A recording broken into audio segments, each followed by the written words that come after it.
विकास डागर जी हैं हमारे साथ और आप हैं कोच और रिश्ते में पोते लगते हैं। विकास जी, कैसी तैयारी है आपकी दादी जी की और आपकी एथलीट की और आपके स्टूडेंट की?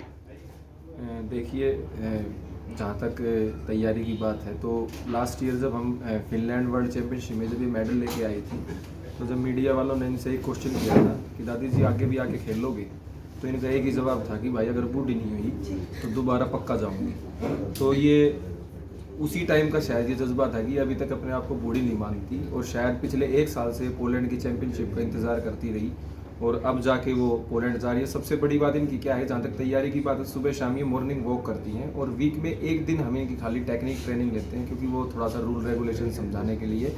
बाकी जहाँ तक इनकी इच्छा शक्ति की बात है, जब भी चैंपियनशिप कोई आती है तो ये बहुत मतलब सावधानी बरतने लग जाती है। अब भी जैसे कई बार घर पे ऊपर नीचे से सीढ़ियों पे से नीचे उतर के आएगी तो ऐसे पकड़ पकड़ के आराम आराम से चलती रहेगी। मैं दादी जी स्पीड से चलती थी, आप तो बोला ऐसा अच्छा वो आ रहा है ना, खेल आ रहे हैं ना, क्या पता चोट लग जाए।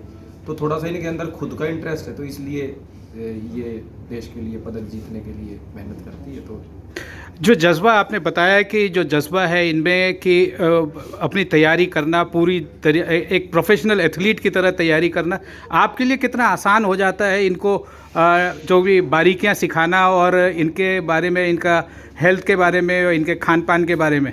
देखिए, इस एज के अंदर जाके लगभग बच्चे जैसा बिहेवियर हो जाता है किसी भी इंसान का। तो जहाँ तक इनकी एज की बात है तो मेरे लिए थोड़ा चैलेंजिंग शुरू में इसलिए लगता था मुझे कि कहीं मैं ग्राउंड तक तो लेके चला जाऊँगा दादी को, लेकिन वहाँ जाने के बाद तो परफॉर्म इनको करना है, क्योंकि इस उम्र में आके कह दे मैं तो नहीं कर रही।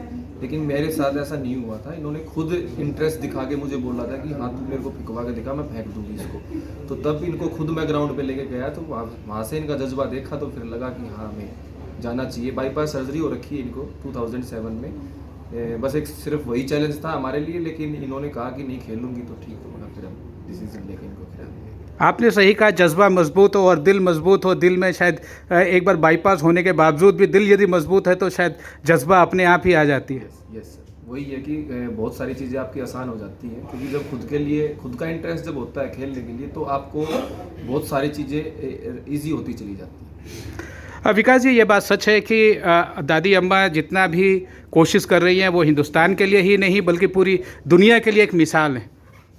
हाँ, मैं जहाँ तक मैं अपने परिवार की बात करूँ, ये मेरे परिवार के लिए तो एक सम्मान की बात है ही, बाकी पूरे देश के लिए भी एक गर्व की बात है। और पिछले एक साल से जितना मान सम्मान और जितना प्यार देशवासियों ने दिखाया है, दिया है, उसके लिए भी मैं दिल से थैंक यू बोलना चाहूँगा। और आज ये जो कार्यक्रम किया है, मैं उसके लिए सनमर्ग अपराजिता ग्रुप और रुचिका गुप्ता मैम का भी थैंक यू बोलना चाहूँगा, जिन्होंने दादी को स्पॉन्सर करके उन पर विश्वास जताया। और मैं उम्मीद करता हूँ कि वो दोबारा से गोल्ड मेडल जीतकर न केवल सनमर्ग अपराजिता ग्रुप का बल्कि हमारे परिवार, अपने देश का नाम पूरी दुनिया में रोशन करके आएगी। दादी माँ के पुत्र और आपके पिता वो भी बहुत हतोत्साहित नहीं है, वो भी बहुत खुश हैं और आज वो यहाँ भी हैं। उनका क्या कहना है अपनी माँ के लिए, माँ की जज्बा के लिए? देखिए, हमारा परिवार हमारी जॉइंट फैमिली है।